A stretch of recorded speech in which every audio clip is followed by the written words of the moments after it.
Good morning everybody, welcome to IndyCar on the 6th of June. I'm Gordon Ross. On today's show, first of all, I'd like to make an apology. Now those of you who are fans of the show and have watched for a number of years will know that this show's reputation is founded on honesty and also owning up to making mistakes. And it's that I want to do this morning. Yesterday I did what I shouldn't have done actually, and I broke a major rule, which was to react to a provocation. The provocation was, of course, the attack on the Yes Bikers at the Gala Shields march, when the Yes Bikers rode down towards Gala in a convoy of about 300 bikes and encountered screw nails scattered right across the road from side to side, causing several punctures and potentially could have caused a serious accident. Now I, as a safety professional, you might say, and also as a driving instructor, was outraged by this. I still am outraged by it. But what I shouldn't have done was try to apportion the blame to a Force for Good or to Scotland and Union, both of which are perfectly legitimate organisations which are campaigning against independence and doing so in an abusive but largely lawful way. So I'm apologising to them for suggesting that they might have been behind these attacks. There is no evidence to support that, and there is no evidence to back up any assertion that they were responsible. However, and this is the however is that somebody did attack that convoy, and it's not the first time that it's happened. This is now the third time that the Yes Bikers have been attacked. They have had flags snatched from the backs of bikes, causing them nearly to crash. They've had traffic cones thrown at them by individuals, and now they've had nails scattered across the road to cause punctures and to cause accidents. Now this is escalating out of control. I do know that a certain individual was spotted at the A Force for Good gathering. In fact, two individuals with a banner were standing in that group, one of whom is under a police supervision order for previous offences, and it's questionable as to whether he should actually have been at that event or not. He may well have been breaking the conditions of his supervision order, in which case he might end up back before a judge for doing so. However, I'm not suggesting that there's a connection between this man and the nail attack, but it's rather strange that he's turned up in the past three occasions when the Yes Bikers have had attacks made upon them. It may be circumstantial, it may be that he is perfectly innocently shouting abuse and spitting at people in his normal fashion, and he hasn't attacked anybody physically. But the point is that should an individual under a supervision order, who was incidentally being watched closely by two police officers, should he have been there at all? Anyway, let's leave the Gala Shields attack for now. The police are now dealing with that. I have taken down the post from yesterday. This is an apology to those who I accused without any evidence to support the accusations. And I fell into the trap, which I think to a large extent these attacks are designed to do, which is to provoke a knee-jerk response in us. And I broke my own rule of reacting angrily without thinking, and that's something I won't be doing again. Okay, moving on. Donald Trump, as we all know, is on the last day of his visit to the United Kingdom, and today marks the 75th anniversary of D-Day, the point at which millions of young men and women, incidentally, crossed the Channel in hundreds of boats. In fact, it might even have been thousands, I don't know, but there were certainly boats as far as the eye could see. Over 800 aircraft, I don't know how many hundreds of gliders, and thousands of parachutists attacked the enemy positions in France before the main assault on the beach. Not only was the assault on the beach a killing field and thousands of men died, I think there was something like 7,000 men died in the first day of fighting. Could be wrong, but I think it was 7,000 on the beaches. Americans took particularly bad casualties at Omaha Beach. Anyway, the point is that they gave their lives to free Europe, to remove the threat of Nazism from Europe forever, and to liberate France, the Low Countries, Belgium and so on.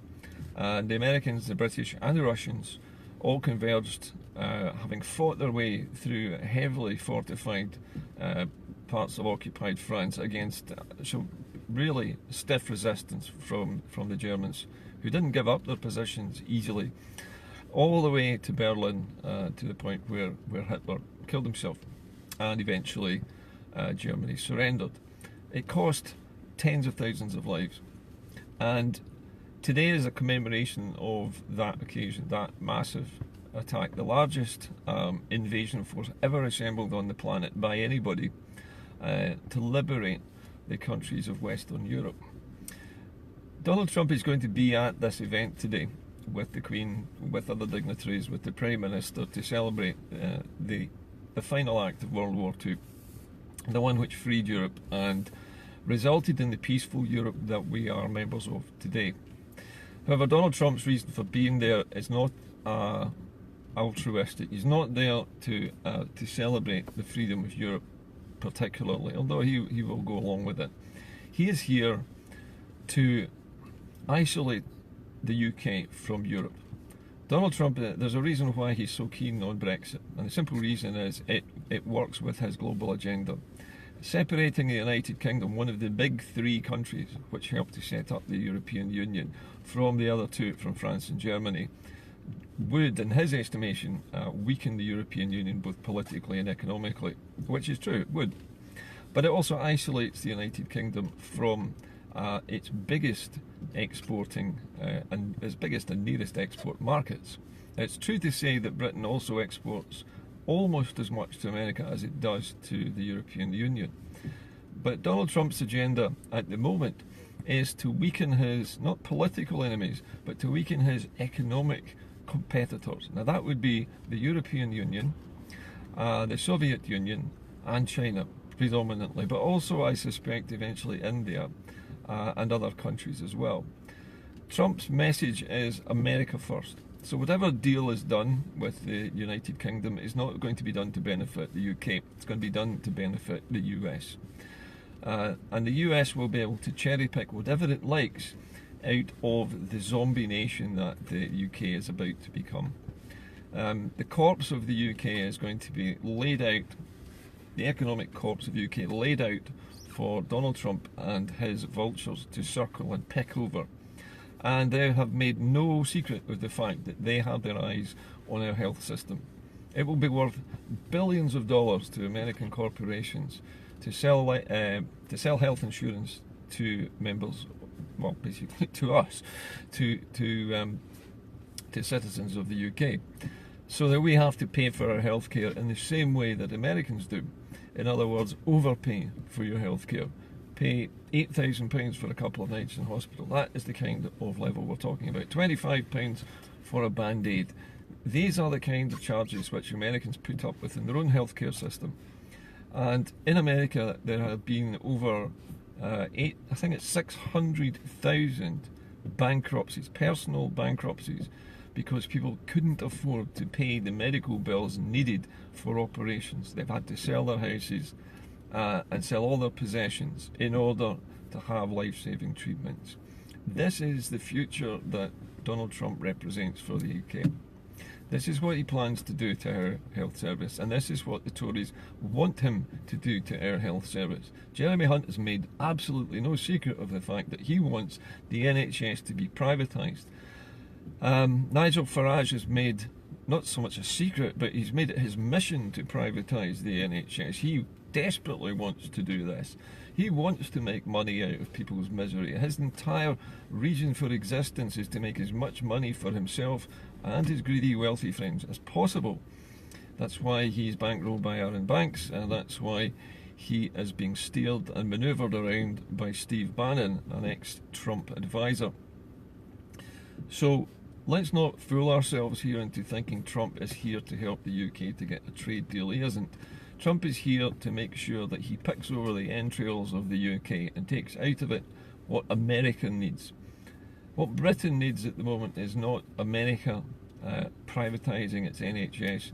It's not America bulldozing its way through our food standards, lowering our food standards and increasing the cases of salmonella and all kinds of other bacterial infections which are rampant in the American populace at the moment because their food standards are so low. We don't need to put up with this, and all of these new developments, this business of negotiating away our health service before we've even left the European Union and before any negotiations have been done with the European Union about our future dealings with them. Trump's promised a fantastic trade deal, but he can't deliver it. And he can't deliver it because the European Union and the UK have to figure out what their trading arrangements will be before any trade deal with America can even be thought about.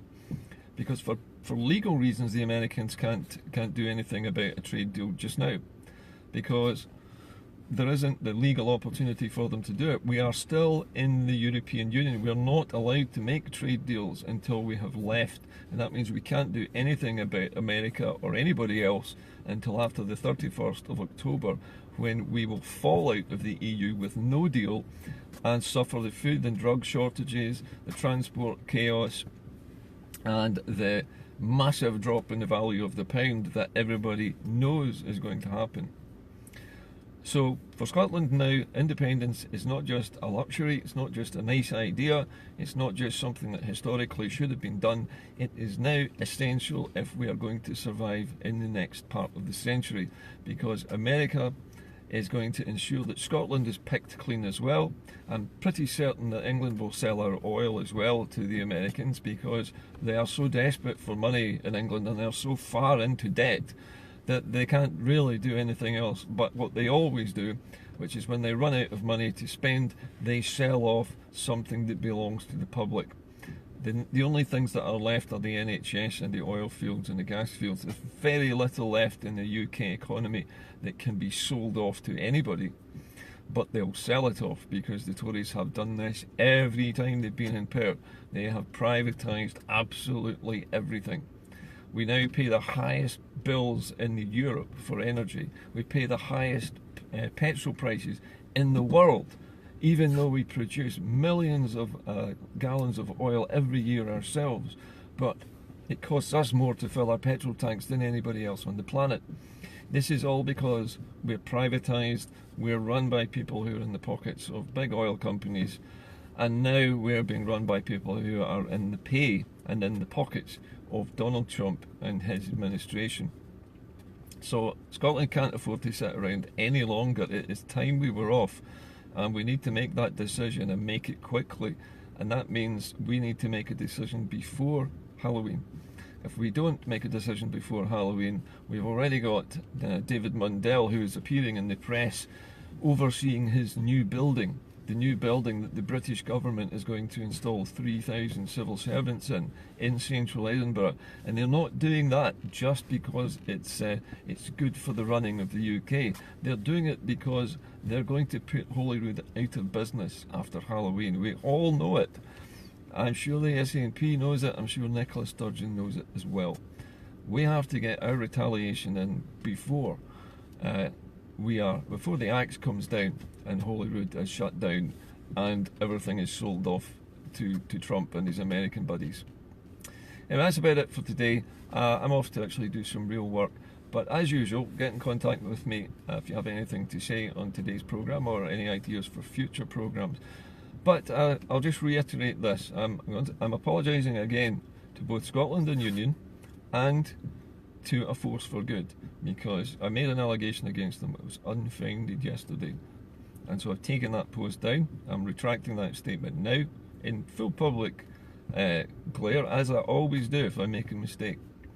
So I'm hoping that has restored the integrity of this programme today, and those of you who contacted me to say that was wrong, to imply that Scotland and Union or A Force for Good had anything to do with the attack on the Yes Bikers. Yes, I was wrong, and I'm saying so now. I'll see you all tomorrow. Hopefully I will be in a better frame of mind, and I will not be making any more knee-jerk reactions to the provocations of a small group of, shall we say, unionist terrorists, whoever they are. They won't get away with it. The police are investigating. There is CCTV footage available to them, and also evidence from the Yes Bikers themselves, who know what has been going on, and also who they saw at that event who shouldn't have been there. I'll see you all later. Bye bye.